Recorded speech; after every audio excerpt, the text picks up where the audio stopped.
Le damos la bienvenida a Horacio Berbisky. Horacio, ¿cómo estás? Hola, Horacio. Muy bien, ¿cómo están ustedes? Gracias por la visita. Gracias a ustedes por invitarme. Cuando la escuchaste a Cristina, ¿qué escuchaste?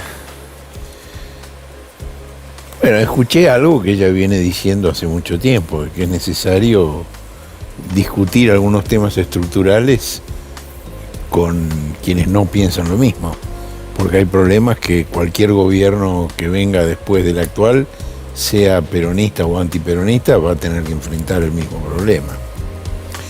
Ahora, antes de ir a eso, yo quisiera señalar algunas cosas. Ella hizo una referencia al atentado que padeció el presidente Irigoyen en la Navidad del año 29. ¿Querés ver esa parte? Sí. Dale, compartimos lo que dijo la vicepresidenta hoy. Diario de sesiones de este Senado. El atentado fue el 24 de diciembre, pero el 21 de enero del 30,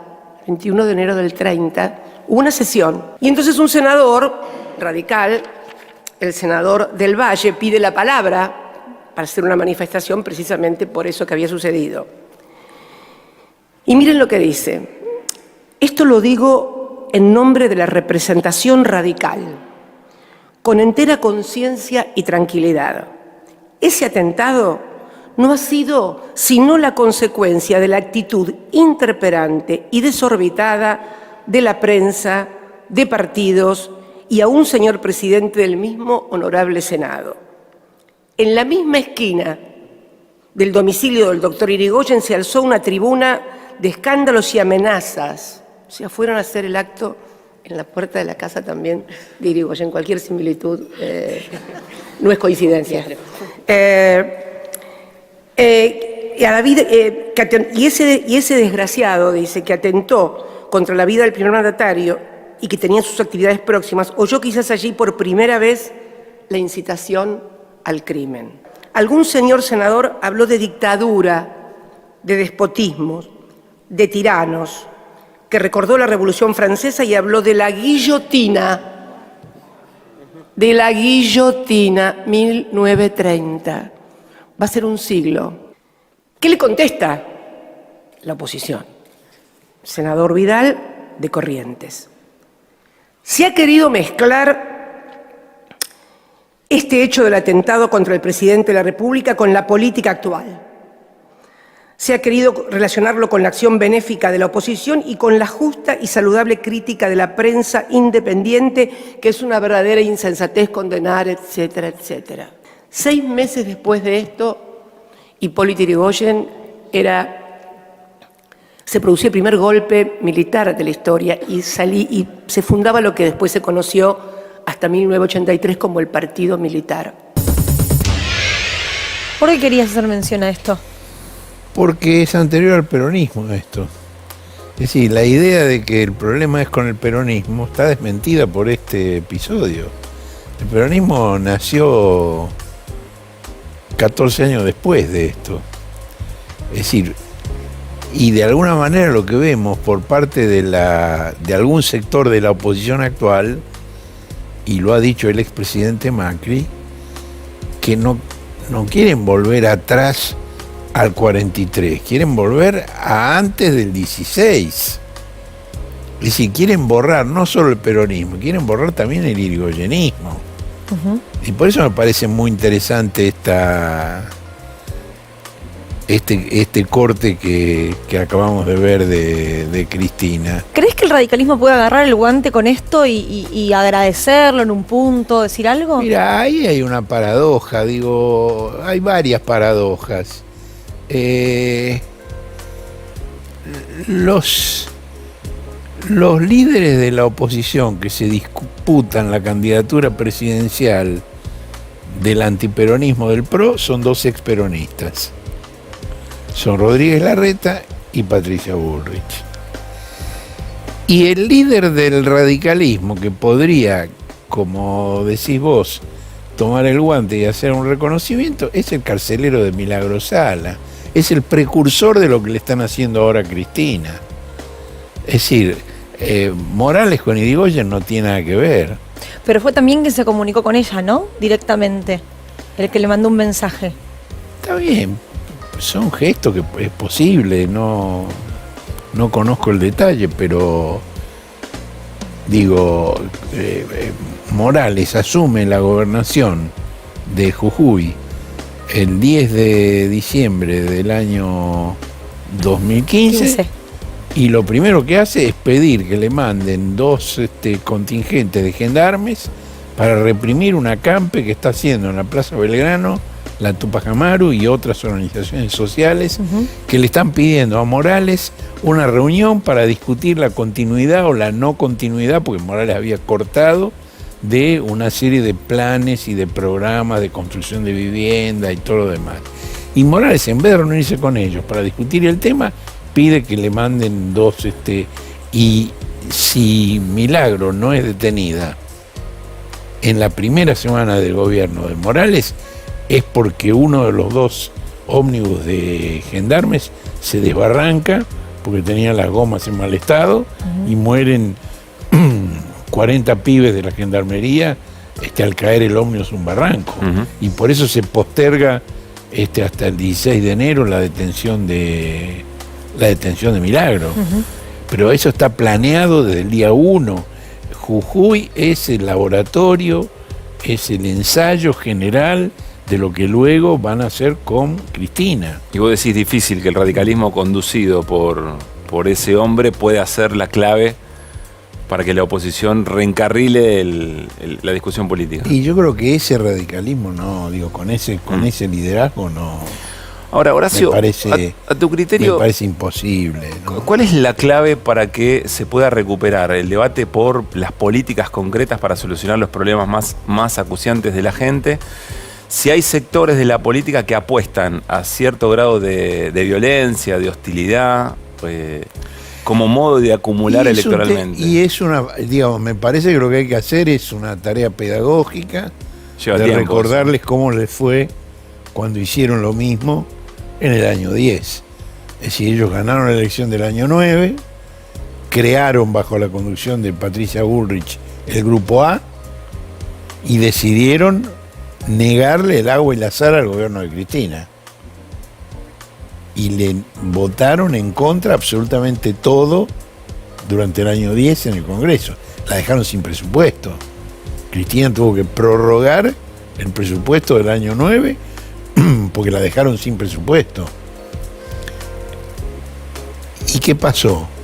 Pasó que en el año 11 Cristina fue reelecta con el porcentaje más alto de votos después de Perón en la historia argentina. Bueno, esto puede pasarles de nuevo. Me parece que tendrían que pensarlo. Y la actitud en la que están es parecida a aquella. Por ejemplo, yo publiqué en El Cohete a la Luna un diálogo que tuvo Luis Juez, otro peronista, de paso, se ha dicho, durante la campaña electoral, cuando él presentó su candidatura a senador, fue a la Bolsa de Comercio de Córdoba y le preguntaron qué proyectos iban a impulsar desde el Senado después de la elección. Y Juez, en ese estilo mole que tiene, dijo: quiero ser claro, muchachos, nosotros no vamos a proponer nada, lo que vamos a hacer es votarles todo en contra, no lo vamos a dejar gobernar. Y es lo que están tratando de hacer. Ahora, esa comparación... Ahora, eso es insostenible. Eso es insostenible. Pero esa comparación que haces supondría o por lo menos como rasgo distinto de aquel momento, que hay un bloque de la derecha que aprendió, que incorporó alguna experiencia. No, yo digo que debería aprender. Un gobierno que yo tenía no digo otra que performance. aprendió. Un gobierno que tenía otra performance, aquel gobierno, y Cristina candidata, digamos. Bueno, esa es la otra contradicción. Cristina tiene un altísimo nivel de adhesión por el recuerdo de lo que fueron las políticas de su gobierno. Y hoy es vicepresidenta de un gobierno que lleva adelante políticas totalmente distintas. Esa es otra contradicción que tenemos. Y hoy, digamos, en la reunión con los curas, que fue muy interesante, déjame decir algo sobre esa reunión. Ella se reunió con 2 sectores distintos de curas, curas católicos. Unos son los curas en opción por los pobres. Sí. Otros son los curas villeros. Son dos grupos que a menudo se confunden, pero que son totalmente distintos. Ahí hubo algunas personalidades muy interesantes. Por ejemplo, si tenemos las imágenes, el primer cura que habla, el primer cura que habla, el de la remera roja, es Ignacio Blanco. Sí. Es un cura en opción por los pobres de Quilmes, que habla muy bien. Después habla Toto, el padre Lorenzo. Toto de Bedia. Padre Toto, que es Lorenzo de Bedia. Lorenzo de Bedia no es en opción por los pobres, sino cura villero. Sí. Es hijo de Bartolomé de Bedia, que fue el jefe de editoriales de La Nación. Es decir, en consecuencia, ahí están en una de esas pantallas teníamos la imagen de Toto. El padre era un hombre conservador, pero muy inteligente, muy decente, muy buena persona. Y los hijos, bueno, tiene una diversidad de hijos. Tiene al padre Toto, que es cura villero, está en la Villa 1114, hace un trabajo fantástico. Tiene a otro que es columnista de Clarín y que publica unas porquerías insufribles en contra de Cristina permanentemente.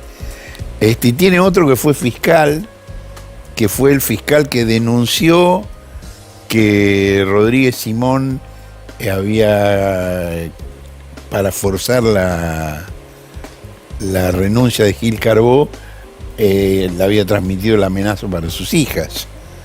Es decir, es una diversidad muy grande. ¿Por qué haces el señalamiento de la elección de Cristina de reunir estos dos grupos distintos de curas? Pues me parece interesante, parece una muestra de amplitud de ella, pero no busca un obispo, busca a los curas, y son los curas que están en los barrios, que están con la gente pobre. Y en ese sentido, el que está sentado al lado de ella, el otro pelado que está al lado de ella, es Domingo Bresci. Domingo Bresci, que tiene 84 años, es la continuidad del movimiento de sacerdotes para el tercer mundo. Mira. El sábado que viene se va a celebrar los 60 años de Domingo Bresci como sacerdote. Y es un tipo que mantiene una línea, una coherencia realmente admirable. Y la mujer que habla es una religiosa que se llama Ana María Donato, que le dice a Cristina que el pueblo te quiere porque nosotros te queremos porque el pueblo te quiere. Y el pueblo te quiere porque durante tu gobierno la gente tenía trabajo y comía bien. Ahora, una cosa muy clarita, muy sintética, muy poco retórica. Pero también hay sectores del pueblo que efectivamente ven todo lo contrario en Cristina. Creer que hay un solo pueblo, o no sé, ¿cómo estás viendo esa categoría? Bueno, ella se refiere a los barrios, sí, por supuesto, en los cuales ellos trabajan. Digo, por supuesto hay una diversidad pero lo que yo digo es que, digamos, los grados de adhesión y de intensidad de la adhesión que tiene Cristina son por lo que fue su gobierno. Ahora, Cristina también menciona que habla con el Papa, que la llama a la mañana siguiente de este hecho. Yo hablé con Ignacio Blanco hoy a la tarde y le pregunté si él creía posible que la cúpula de la Iglesia Católica, lo más tradicional, convoque a un diálogo a la oposición y al oficialismo, ¿no? Digo, ya que hay religiosos de un lado, del otro, que piensan de una manera, que piensan de otra. Quiero que sepa que está aguantando la carcajada ahora. Yo se lo pregunté a Ignacio Blanco, él me dijo... ¿Qué te dijo, Ignacio? Él me dijo, ojalá, pero no la veo mucho. Y él los conoce bien. Mira el lío que se armó porque Cheney hizo la misa en Luján, a la cual fue el presidente, fue Tachuela también, no fueron solo kirchneristas. Pero digo, si la iglesia quisiera tener un lugar importante y un lugar de diálogo y de paz como propone el Evangelio, perfectamente podría hacerlo. Como poder podría, como querer no quiere. Vos fijate que el Episcopado Católico conduce una organización que se llama Asociación Cristiana de Dirigentes de Empresas. Sí, claro. que fue una de las tantas organizaciones creadas por el episcopado a partir de lo que fue el papado de Pío XI en 1922, cuando se dan cuenta que la Iglesia ya no puede gobernar directamente a través de los obispos como había sido durante la cristiandad, cuando hacen los acuerdos con Mussolini, el Tratado de Letrán, y entonces ahí inventan la Acción Católica, que es un modelo que después va a copiar Perón para el peronismo, con ramas, pero que son siempre conducidas por los obispos. Bueno, una de esas ramas es la de los empresarios, que fue creada en la década de 1940 en la Argentina, con otro nombre, a católicos no cristianos, después se van disimulando un poco más, pero sigue respondiendo, tienen lo que se llama un asesor espiritual, que es un cura católico. Mirá. Yo publiqué la lista de quiénes son los fundadores. Es la más rancia oligarquía del país. Y esta asociación hace su congreso recientemente, donde le plantean al gobierno un pliego de condiciones totalmente reaccionario. Y esa es la posición del episcopado católico. Más parecido a EA y a IDEA que otra cosa. Totalmente, totalmente. Pablo. Cosa que dice Horacio sobre la comparación con el 2010 y luego el triunfo de Cristina. Y lo vinculo,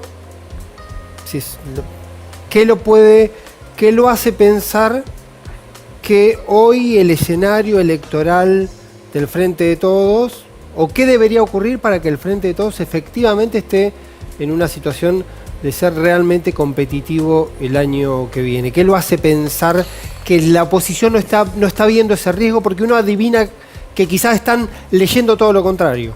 Yo lo que estoy viendo son los problemas que tiene la oposición. Estoy comparando aquel grupo A del 2010 con no los vamos a dejar gobernar de Luis Juez ahora.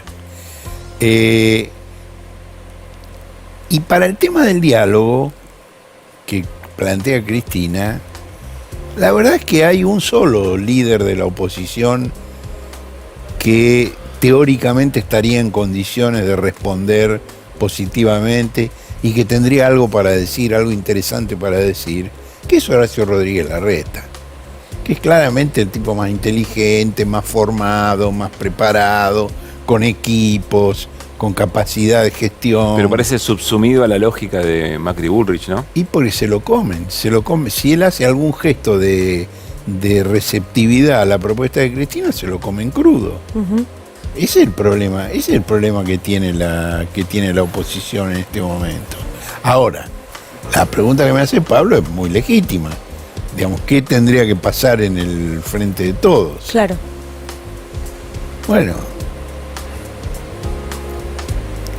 es difícil porque en el año 10 y en el año 11 había una política definida que tenía un alto grado de adhesión popular. Hoy no hay una política que tenga un alto grado de adhesión popular. Hay discusiones sobre... Si nosotros, por ejemplo, en el Cohete a la Luna hemos publicado artículos muy contradictorios sobre este tema. Por ejemplo, un artículo de López Acoto y otros profesores de General Sarmiento, donde hace una valoración muy positiva de la marcha de la economía, de la recuperación de la industria, del crecimiento del dato empleo. Macroeconómico, esencialmente, ¿no? Y hay otros artículos de otros columnistas, de Aronskin, de Biersba, de Robelli, que señalan justamente, digamos, la pérdida del poder adquisitivo del salario, la caída del salario real. Es una ingenuidad, pero ¿es la política o es la economía? Naturalmente siempre son las dos cosas. Son las dos cosas, Pablo. Siempre son las dos Yo cosas. creo que son las dos cosas.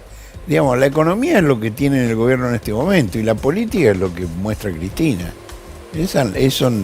Y en el medio está, digamos, esta relación difícil, curiosa, entre Cristina y Sergio Massa, que está conduciendo este momento de la economía en una dirección y en una línea que no es la misma que la del gobierno de Cristina en el año 10, pero que viene, digamos, a estabilizar una situación que se estaba desmadrando en el momento que él asume, con un ministro de Economía que no daba ninguna respuesta, que no tenía peso propio, que no tenía consistencia.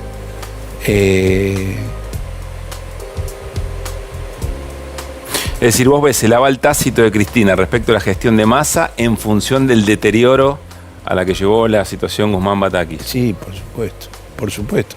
No porque ella, digamos, comparte esas políticas. Digo, por ejemplo, para poner un ejemplo muy claro, ella en el año 8, primer año de su primera presidencia, impone las retenciones móviles a las exportaciones de cereales. Y Massa, en su primer mes de gobierno, de alguna manera, manteniendo la figura legal de la retención, en términos económicos estrictos, la levanta, porque al ofrecer este dólar soja de 200, sobre el cual después se aplican las retenciones, en lugar de uno de 130, es equivalente a retenciones cero. Ahora, ¿se estaba al borde de un abismo? Sí. No quedaba otra que una medida como esta. No, yo no sé si no quedaba otra. Se estaba al borde de un abismo, pero digo, para no caerte un abismo no tenés una sola forma de salir. Esta es una, pero es una muy concesiva. Es una muy concesiva ante sectores que tienen una capacidad de extorsión. Digo, los exportadores de oleaginosas y de productos elaborados o de las oleaginosas son un puñado, son 8. Y el grado de concentración que hay en ese negocio es tan grande y tienen tanta importancia para la producción de divisas que son necesarias en el país, que es muy difícil la negociación con ellos si no tenés una claridad conceptual y una consolidación política que lamentablemente el gobierno durante la gestión de Martín Guzmán no tenía. Pero a ver, quiero entender esto. ¿Vos estás viendo posibilismo en este momento o estás viendo una situación tan brava que no lo dejó al gobierno con otras herramientas como para tener este tipo de acuerdos con ese sector? Yo no quisiera ponerle nombre porque la verdad es que entre el posibilismo y la racionalidad y la sensatez hay una frontera muy delgada.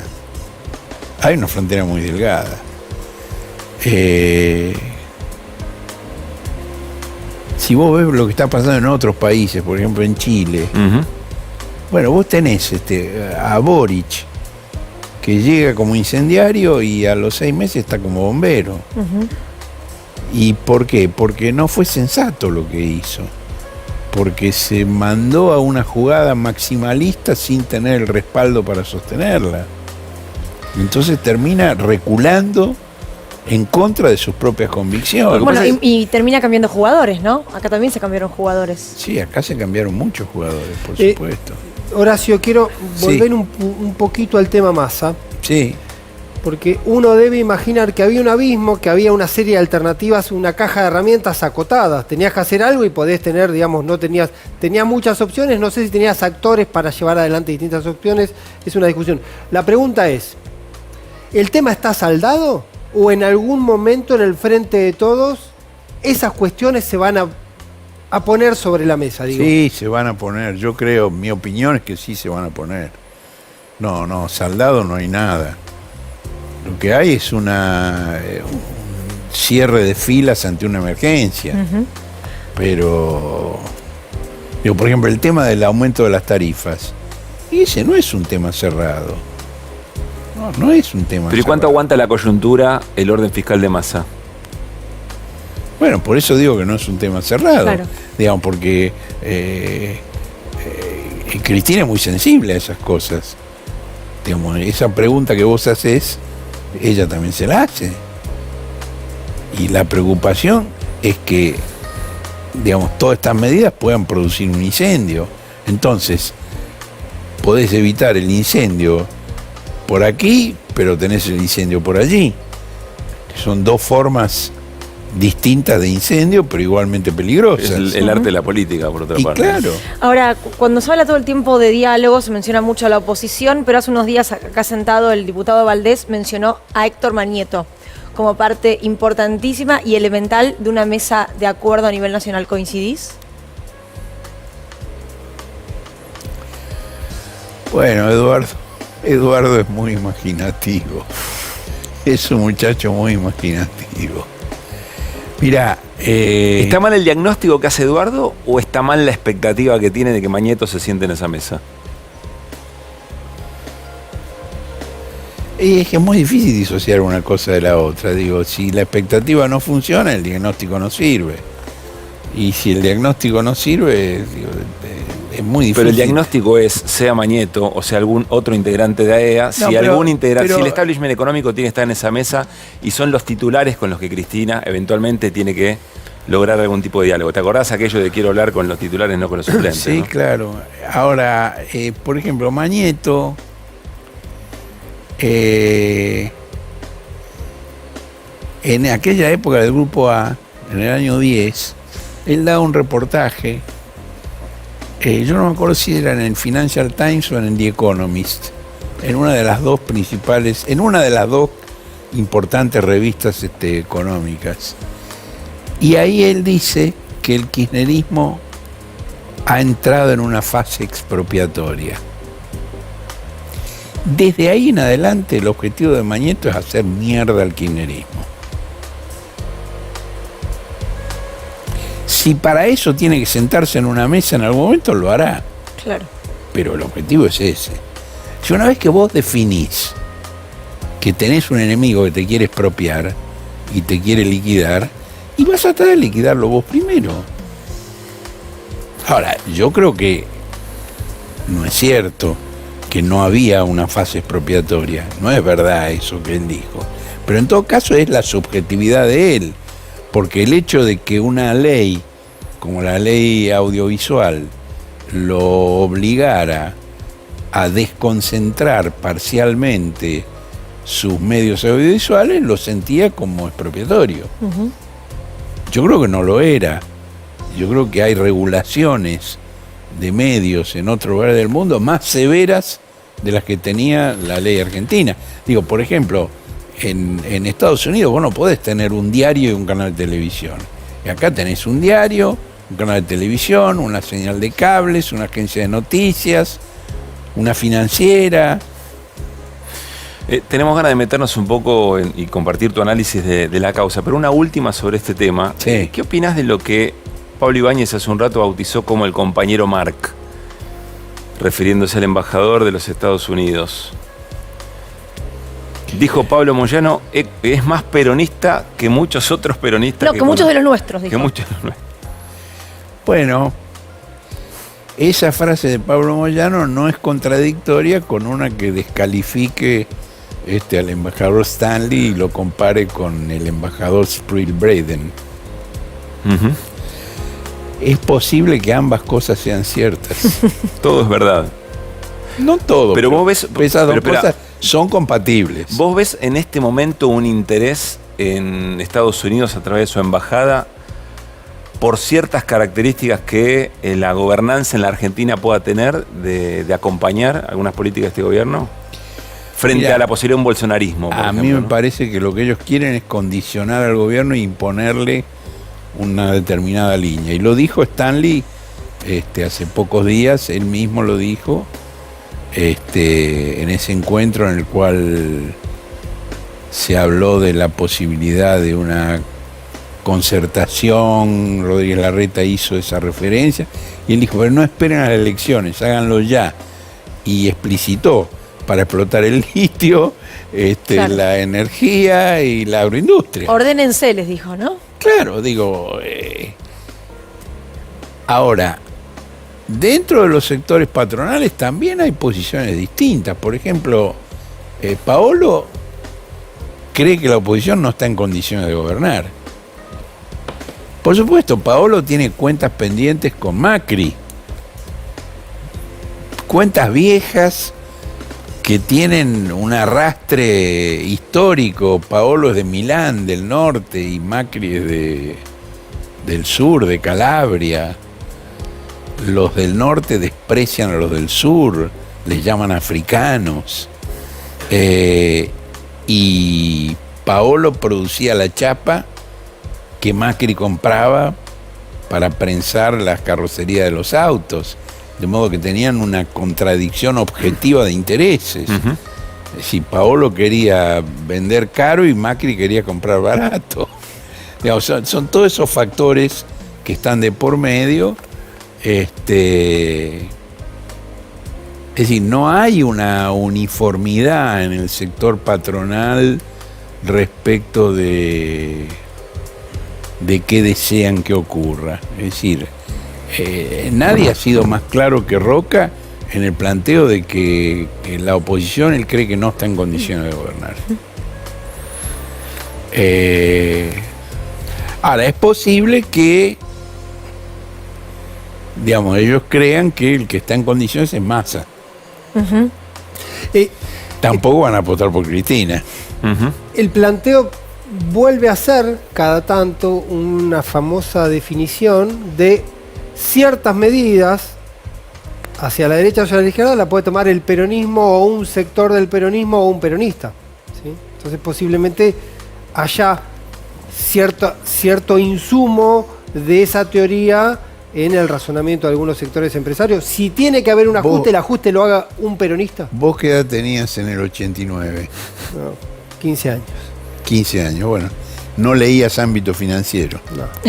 Bueno. Después trabajé en ámbito financiero 10 años. Yo que tengo algunos años más que vos, sí leí Ámbito Financiero. Ahí hubo una nota de Julio Ramos, el director propietario de Ámbito Financiero, explicando por qué él había decidido apoyar a Menem. Lo cual, digamos, para las posiciones habituales de ese diario era sorprendente. Que decidiera apoyar a Menem y no al radicalismo. Y él dijo, las medidas de ajuste imprescindibles solo las puede tomar el peronismo. ¿Puedo decir que la embajada y el establishment fueron a la hemeroteca del Congreso a revisar algunos ejemplares de Ámbito? No, es probable que ellos hayan soplado en la oreja de Ramos lo que Ramos escribió en aquel momento. Hace 32 años, 33 años. Nos metemos en la causa, Horacio, porque el día domingo las escuchas de esos Twitter Space de Revolución Federal, en el primer lugar donde se oyeron fue en tu nota del cohete a la luna, ahora son más, ahora incluso las presenta la Agencia Federal de Inteligencia. ¿Qué crees que hay detrás de esto? Bueno, Cristina hace la referencia al atentado contra Irigoyen y a la polémica de aquella época. Yo creo que si bien es muy válido lo que ella plantea de Irigoyen, hay un fenómeno que es actual, que no es antiguo, y es esta radicalización de la derecha que se da en todo el mundo. Es decir, el 6 de enero del año 21, una turba tomó el Congreso de los Estados Unidos con la intención de colgar al vicepresidente Mike Pence porque estaba conduciendo el cómputo de los votos electorales para la elección presidencial en forma que contrariaba la estrategia del presidente Trump de denunciar que había un fraude. Y querían también matar a Nancy Pelosi, la jefa del bloque demócrata. Y esto fue, por un lado, avalado por Trump, pero por otro lado, estimulado por un ideólogo de la derecha moderna, que es Steve Bannon, que es uno de los procesados por aquel episodio de enero del 21, que ha planteado que en el mundo de hoy hay espacio para un populismo de izquierda o un populismo de derecha. Y que él está tratando de organizar el populismo de derecha en todo el mundo. Eso lo ha dicho Steve Bannon. Y entonces ha trabajado con la derecha ultra de Hungría, de Bueno, por ejemplo, en Hungría, el presentador maestro de la cadena Fox, Tucker Carlson, se instaló en Budapest y transmitió durante una semana su programa desde Budapest, presentando a Víctor Orbán como el modelo y el paradigma que tendría que seguir Estados Unidos. Y Orbán es un neofascista, sí, directamente. Y esto pasa en Hungría, esto pasa en Polonia, en Francia estuvieron muy cerca de llegar a la presidencia, en Italia tuvieron el gobierno, después lo perdieron, pero lo tuvieron. Digo, hace 2 años, hace 1 año, el neofascismo gobernaba Italia. ¿Crees que esas expresiones son una respuesta casi lógica del propio capitalismo intentando de salvaguardar su propio desastre? Esa, digamos, es la teoría de Caruso. Mirá, yo creo que no se puede de ninguna manera prescindir del análisis económico para esto. Y que, digamos, hay un capitalismo de acumulación por desposesión, o dicho en términos más simples, por saqueo, sí, que se está imponiendo en el centro norteamericano. La primera víctima es el propio pueblo estadounidense, por cierto, pero que se proyecta sobre todo el mundo. Y entonces, frente a eso, la aparición de estas formas neofascistas es totalmente coherente. Digo, el fascismo de hace un siglo, ¿cómo surge? Digamos, este año se cumple 1 siglo de la marcha sobre Roma. Fue en 1922. Y la marcha sobre Roma, Mussolini era dirigente del Partido Socialista. Ahora, entre el año 17 de la Revolución Rusa y el año 22 de la marcha sobre Roma, Mussolini hace así. Y frente a la Revolución Soviética surge el fascismo, que de alguna manera es el imaginario que está recreando Steve Bannon en este momento. O populismo de izquierda o populismo de derecha. O comunismo de masas a la izquierda en aquel momento, o fascismo de masas a la derecha en aquel momento. Pero, Horacio, ¿no ves que en estos al menos 4 detenidos que hay hasta ahora, gente demasiado poco preparada, bastante marginal, si se quiere, en el lugar que ocupan hoy por hoy en la sociedad, con trabajos precarizados o desocupados? Digo, ¿no crees que hay algo más grande atrás de ellos? Por supuesto que hay algo más grande. No tengo la menor duda de que hay algo más grande, pero además, en general, digamos, el sicariato siempre se recluta entre esos sectores. Marginales, desposeídos, lunáticos, siempre en todo el mundo. ¿Vos creés que ellos son sicarios de otro tipo de organización más preparada? Yo no quiero apurarme a hacer calificativos sobre qué son. Lo que digo es que cada vez que ha habido grupos de choque que han realizado ese tipo de acciones, el reclutamiento ocurre entre esos sectores de la sociedad. Y aquí, bueno, nosotros tenemos aquí, yo tengo sentado a mi frente a Luciana Bertoia, que publicó una nota en un diario de la ciudad de Buenos Aires, donde entrevistó a Jonathan Morel, uno de los fundadores de Revolución Federal, donde Morel explica cuál es su relación económica con Nicky Caputo. Con el grupo Caputo, con las hermanos, empresas, ¿no? Lu, ayer lo explicabas bien, ¿no, Lu? Sí, bueno, él es ambiguo, ¿no? Porque cuando se le pregunta sobre Nicolás Caputo dice que sí, pero después habla de que intercambió mails en los cuales aparecía Caputo Hermanos, ¿no? Como razón social, y eso está vinculado en realidad con Luis Toto Caputo. Todo bastante desprolijo. Y al menos sospechoso, sobre todo por el desempeño que venía teniendo, ¿no?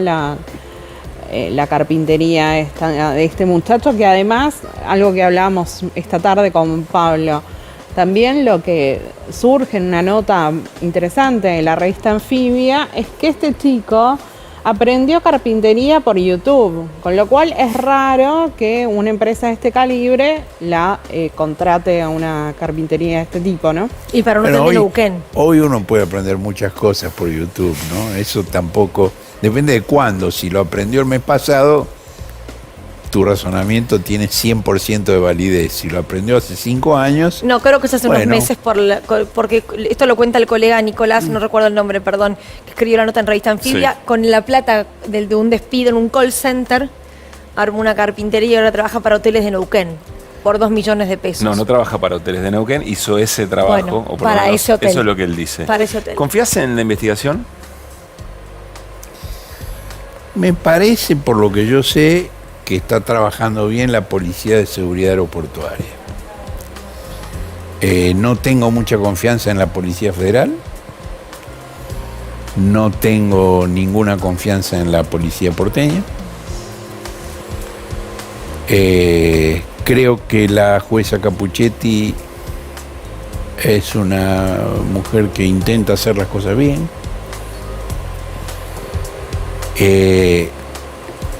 Lo cual no quiere decir que se vaya a animar a subir de los ejecutores directos a lo que hay al costado o arriba. Porque no deja de ser como Dropy. Porque no deja de ser como Dropy. No deja de ser Comodoro Pi. Yo sé que quiere hacer las cosas bien. Ujú. ¿Y ¿Y Rívolo?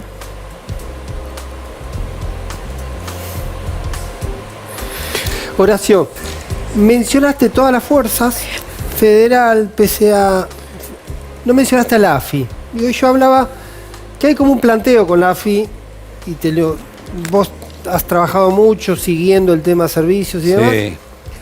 ¿Qué pasa? En su momento Alberto Fernández surge de alguna manera aquella famosa historia de los sótanos de la democracia y vamos a una AFI, corregime, que parece una AFI chica, sin capacidad de acción o con una capacidad de acción distinta. Venimos de una experiencia muy traumática de lo que hicieron los servicios de inteligencia en la historia argentina reciente. ¿Hay que revisar eso? Digo, porque vos dijiste, hay acción violenta, hay grupos, está ocurriendo algo. Posiblemente también el Estado debería estar más apto, más despierto y con más capacidades para prevenir, para actuar. Mira, Luli contó hace unos minutos que la AFI está ahora escuchando los audios de Revolución Federal que yo publiqué el domingo en el Cohete a la Luna. El problema no es la ley. Si lo puede hacer ahora, lo podría haber hecho antes también. ¿Para vos tardó en intervenir la Agencia Federal de Inteligencia?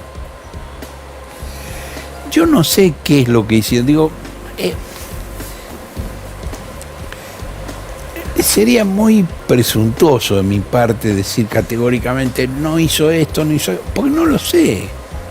No lo sé, digo, además son actividades las de inteligencia que están rodeadas de cierto secreto. Y de golpe yo digo, no hicieron, y es una burrada. Se dicen tantas burradas en las pantallas, tantas afirmaciones categóricas que después no. Ahora, lo que yo digo es, digamos, esos audios que ellos le mandan hoy al juzgado, bueno, yo los publiqué el domingo. Sí. ¿Y este domingo qué puede llegar a haber de novedad? Porque tu columna de los domingos, vos sabés que siempre marca algo, ¿no? No sé. La verdad que no. Sé que hay mucha gente que le espera el sábado a la noche. Esto me lo dicen. Pero yo no soy muy autoconsciente, no sé. No, digo. Sí va a haber información importante sobre todo esto. Y va a haber lo que yo creo que es un encuadramiento importante de qué significa este tipo de grupos a la luz de la experiencia histórica.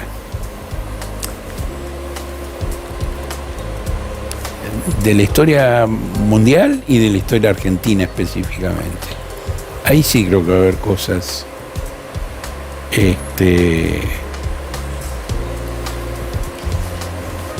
Bueno, léanlo. Sí.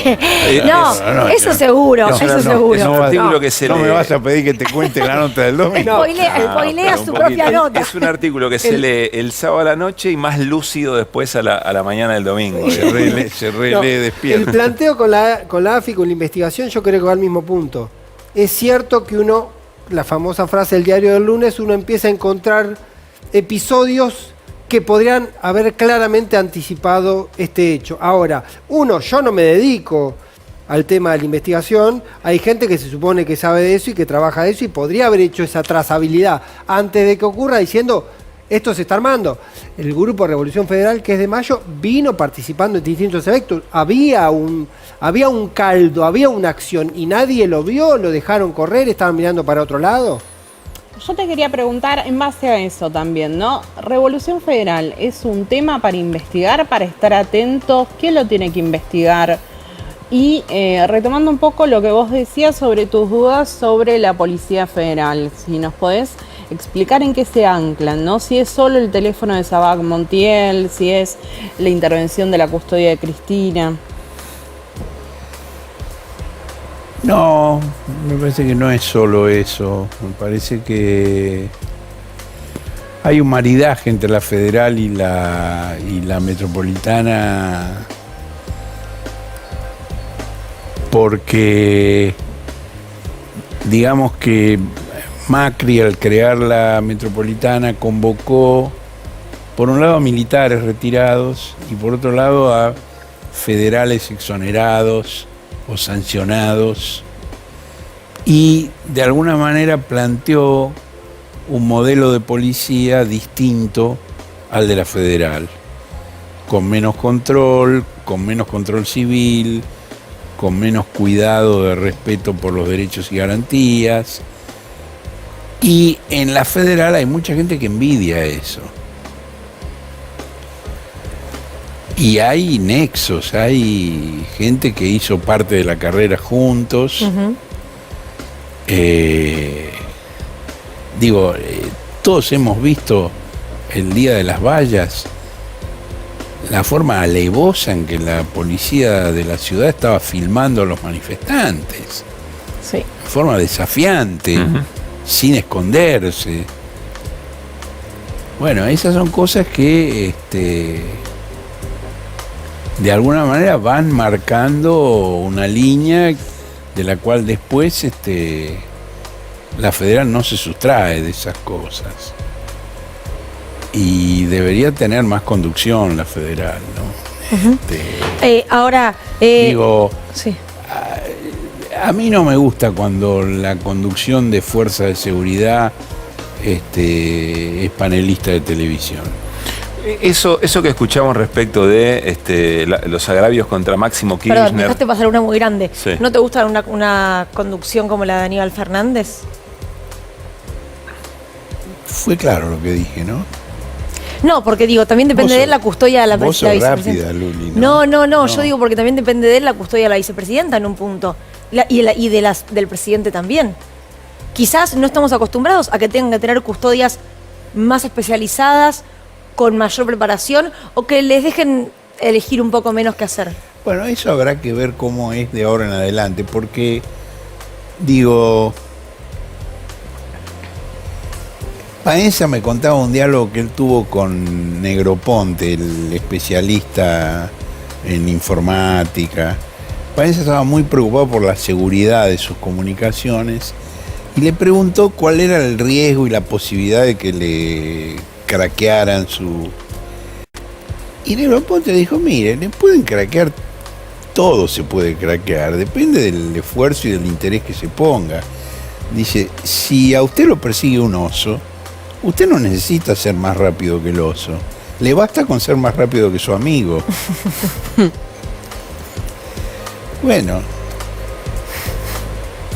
yo he visto cómo funcionaba la custodia de Fidel Castro.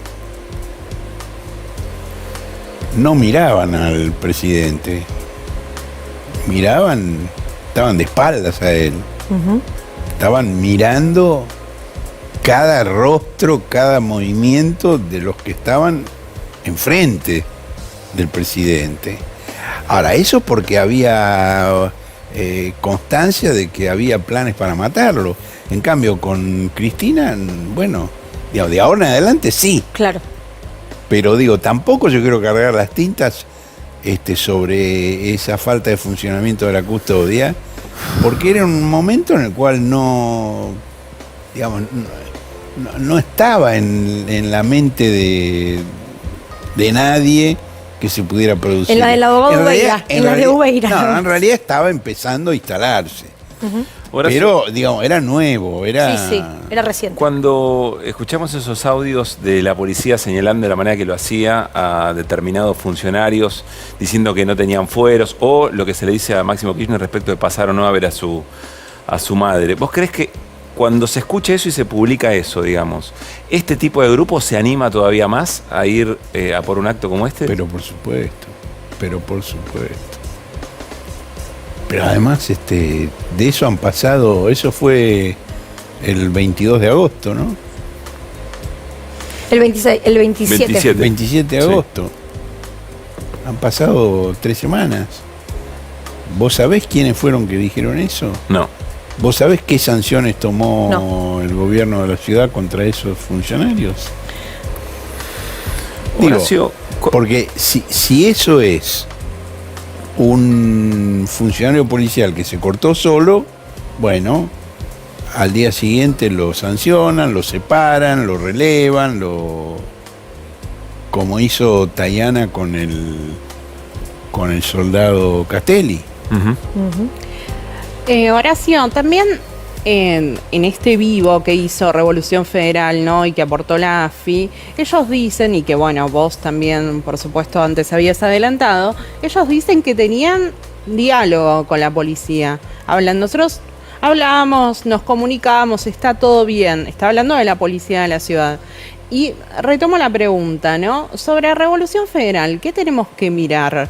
¿No? ¿Son 1, 2, como aparece Morel, Sosa? Bueno, ¿Son ellos 60, dicen que son como pocos. ellos dicen? Ellos mismos dicen que son pocos, pero que están tratando de sacudir todo, conmover todo y con la idea de crecer y de ser más. Y hay indicios, digamos, de conexiones con militares retirados también, hay menciones que se hacen, hay algún militar retirado que aparece en los audios. Sí. 2 por lo menos, Sí. uno que habla y otro del cual hablan. Sí.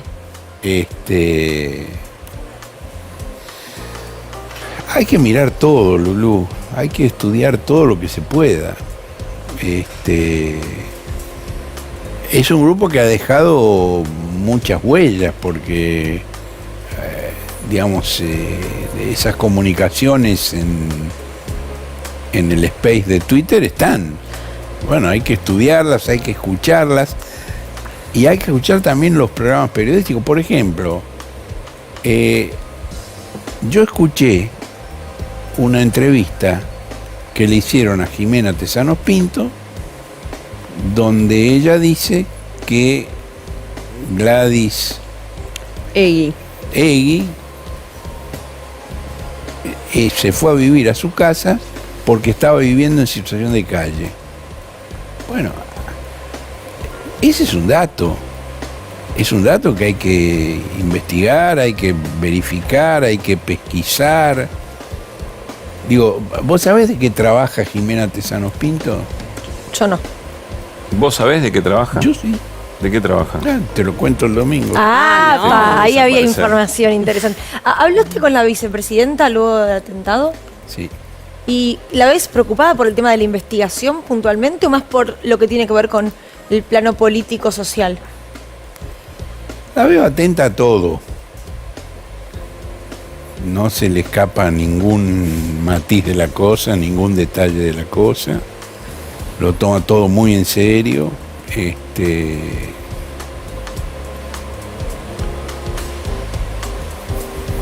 Está impresionada por lo que pasó, digo, sobre todo porque ella no se dio cuenta en el momento. Queda clarísimo eso. La misma noche, Yo esa noche estaba en el teatro. Cuando salgo del teatro, conecto el teléfono que tenía desconectado, me avisan. Entonces suspendo la búsqueda de un restaurante para ir a comer después del teatro y me voy a mi casa a mirar todas las informaciones. Y cuando veo la escena, me da la impresión, por lo que veo en la televisión, que el único que se dio cuenta del que estaba pasando algo serio alrededor de la vicepresidenta fue su secretario, Diego Bermúdez, que es ese muchacho de barbita candado negra que se ve al lado de ella en la filmación. Y entonces me daba la impresión que ella no se había dado cuenta, porque ella siguió 5 minutos saludando, firmando libros, y la custodia tampoco hizo nada para impedirlo. No. Y hay protocolos, si hay un intento, la custodia tiene que actuar de otra manera. Es muy fácil decir a posteriori, la custodia no cumplió el protocolo, pero la custodia tampoco se dio cuenta. ¿Ella se da cuenta cuando ingresa y se lo cuentan? Ella se da cuenta cuando llega, cuando sube al departamento, empieza a recibir mensajes y entonces dice, che, prende el televisor a ver qué es lo que pasó. Prende el televisor y ahí ve la imagen. Y ahí se entera ella de lo que pasó. Ella Por no sabía. televisión se da cuenta de lo que pasó. Sí, sí. La imagen esa de la pistola frente a su cabeza, ella no lo vio. Ujú. Ella estaba preocupada por un libro que se le cayó, cayó. sí. Y como además el tumulto no se armó al lado de ella, porque el tipo se escapó para el otro lado y lo agarraron un grupo de militantes y se lo llevaron por la otra calle y él corrió y lo volvieron a agarrar. Digamos, se alejaron del grupo donde estaba ella. Entonces ella no se dio cuenta. Horacio, Yo le pregunté esa noche y me dijo que no se había dado cuenta. Wow. el otro día estuvo aquí Daniel Feierstein y nos decía que el crimen de Santiago Maldonado para él había sido un punto de inflexión respecto de la condena que desde la recuperación de la democracia hasta acá habían suscitado distintos tipos de asesinatos vinculados, por ejemplo, a las fuerzas de seguridad o violencia institucional o violencia política estrictamente. Pero que, sin embargo, el crimen de Santiago Maldonado fue o negado o incluso hasta celebrado en algún punto por algún sector. Para vos, ¿cuál es el punto de inflexión en los últimos años para haber llegado a este grado de violencia política que vimos con el atentado Cristina? Bueno, respecto a las fuerzas de seguridad, me parece que el punto de inflexión es Chocobar. Chocobar, el policía que mata a un ladrón, y mientras el juez lo procesa, el presidente Macri y la ministra Bullrich lo reciben como un héroe. Tema al cual se refieren los audios de Revolución Federal. Ellos mencionan el tema. Para ellos ese es un punto importante. Ellos exaltan a Chocobar. Claro, como un héroe. Claro, igual que Macri y que Bullrich. Para mí ese es un punto de inflexión. Y respecto de lo de Maldonado, sí, por supuesto. Digo, nosotros hemos publicado los audios en los cuales funcionarios del Ministerio de Seguridad de Bullrich se reúnen con los gendarmes y les dicen, estamos todos en el mismo barco, tenemos que responder unidos, tenemos que... Y empiezan a coordinar las respuestas que van a dar ante la investigación formal. Este funcionario Barbieri. Para vos esos dos hechos van conformando cierta legitimidad de un grado de violencia mayor del que estamos acostumbrados. Sí, y Nahuel. Y Rafael Nahuel. caso Del cual de- se habló mucho menos, ¿no? Que de Chocobar y de Santiago Maldonado en los medios, al menos hegemónicos o diarios más tradicionales. No sé, pues es posible. No tengo registro, pero si vos lo decís debe ser así. Pero digamos, forman parte del mismo entramado y del mismo momento. Y bueno, también está la polémica entre Bullrich y Larreta sobre el control policial de la protesta en las calles.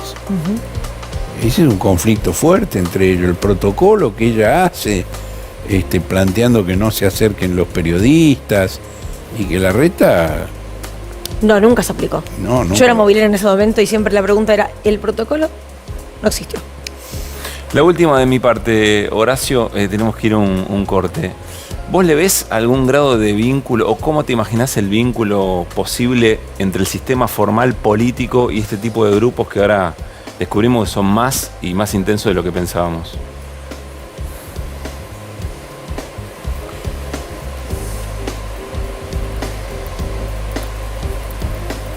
Yo no descartaría la existencia de esos vínculos y habrá que esperar la investigación, qué es lo que revela, pero cuando Ricardo López Murphy dice son ellos o nosotros, cuando la señora Tesanos Pinto es militante del partido López Murphy y a su vez recibe en su casa a los jóvenes de Revolución Federal, y no solo los recibe en su casa, los defiende, habla bien de ellos,